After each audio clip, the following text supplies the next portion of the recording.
ओम नमः शिवाय। कथा को श्रवण करने वाले व्रती के नियम।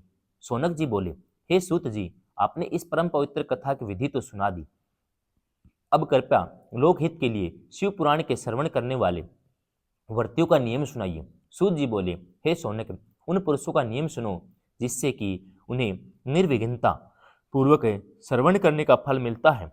दीक्षा सहित पुरुषों को कथा श्रवण करने का कोई अधिकार नहीं, अतः श्रोताओं को पहले वक्ता से दीक्षा लेनी चाहिए।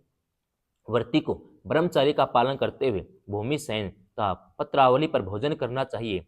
भोजन कथा के समाप्त होने पर करें। पुराण समाप्ति पर उपवास अथवा एक समय भोजन करें। शुद्ध मन से शिव पुराण को सुने।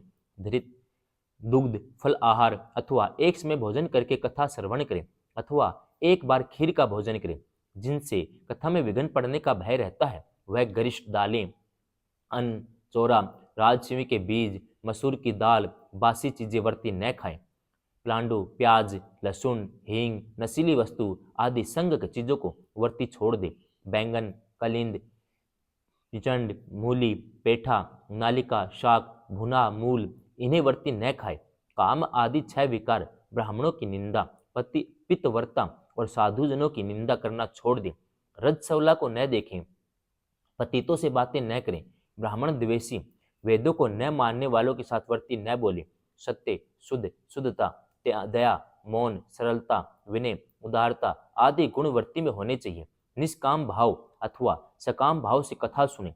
सकाम की कामना सिद्ध होती है, निष्काम की मुक्ति होती है। दरिद्र, क्षय रोगी, पापी, निर्भोगी, निसंतान पुरुष इस कथा का श्रवण करें। 7 प्रकार की बंधनाएं, दुष्ट स्त्रियां एवं जिनका गर्भस्राव हो जाता है वह इस उत्तम कथा को श्रवण करें। हे मुनि, स्त्री पुरुष सबको शिव पुराण की कथा सुननी चाहिए। शिव पुराण के पारायण के दिन कोटि यज्ञ के समान अति उत्तम माने जाते हैं। उन उत्तम दिनों में अल्प वस्तु भी विधि से दान की जाए तो उसका अक्षय फल होता है। इस प्रकार व्रती विधि पूर्वक कथा सुनकर परम आनंद से उद्यापन भी करें। यह उद्यापन फल चाहने वाले पुरुष को 14 के दिन करना चाहिए। निष्किंचन गरीब भक्तों को उद्यापन का आग्रह नहीं करें, क्योंकि वे शिव के निष्काम भगत हैं। वे श्रवण से ही पवित्र हो जाते हैं। इस पारायण के यज्ञ उत्सव की समाप्ति पर श्रोताओं को भक्ति पूर्वक पूजा करनी चाहिए। शिव पूजन की भांति पुस्तक का भली भांति पूजन करें। उसके अनंतर वक्ता का विधि पूर्वक पूजन करें। पुस्तक आच्छादन के लिए नवीन वस्त्र और बांधने के लिए रेशमी डोरी दें। जो पुराण के लिए नया वस्त्र और रेशमी डोरी देती हैं वे युग युग तक ज्ञानी एवं संपन्न होते हैं। बांचने वालों को अनेक प्रकार के वस्त्र आभूषण दिव्य पात्र देने चाहिए। जो पुरुष पुस्तक के आसन के लिए कंबल, अजीन, रेशमी वस्त्र, चौकी, पट आदि देते हैं वे स्वर्ग में पहुंच मन चाहे भोगों को भोग कर ब्रह्मलोक में एक कल्प निवास करके फिर शिवलोक प्राप्त करते हैं। इस प्रकार पुस्तक व वक्ता का पूजन करके सहायता के लिए बैठे हुए पंडित का पूजन करें। ब्राह्मणों का अन्न, धन आदि से सत्कार करें। फिर गायन, नृत्य आदि से महान उत्सव मनाए।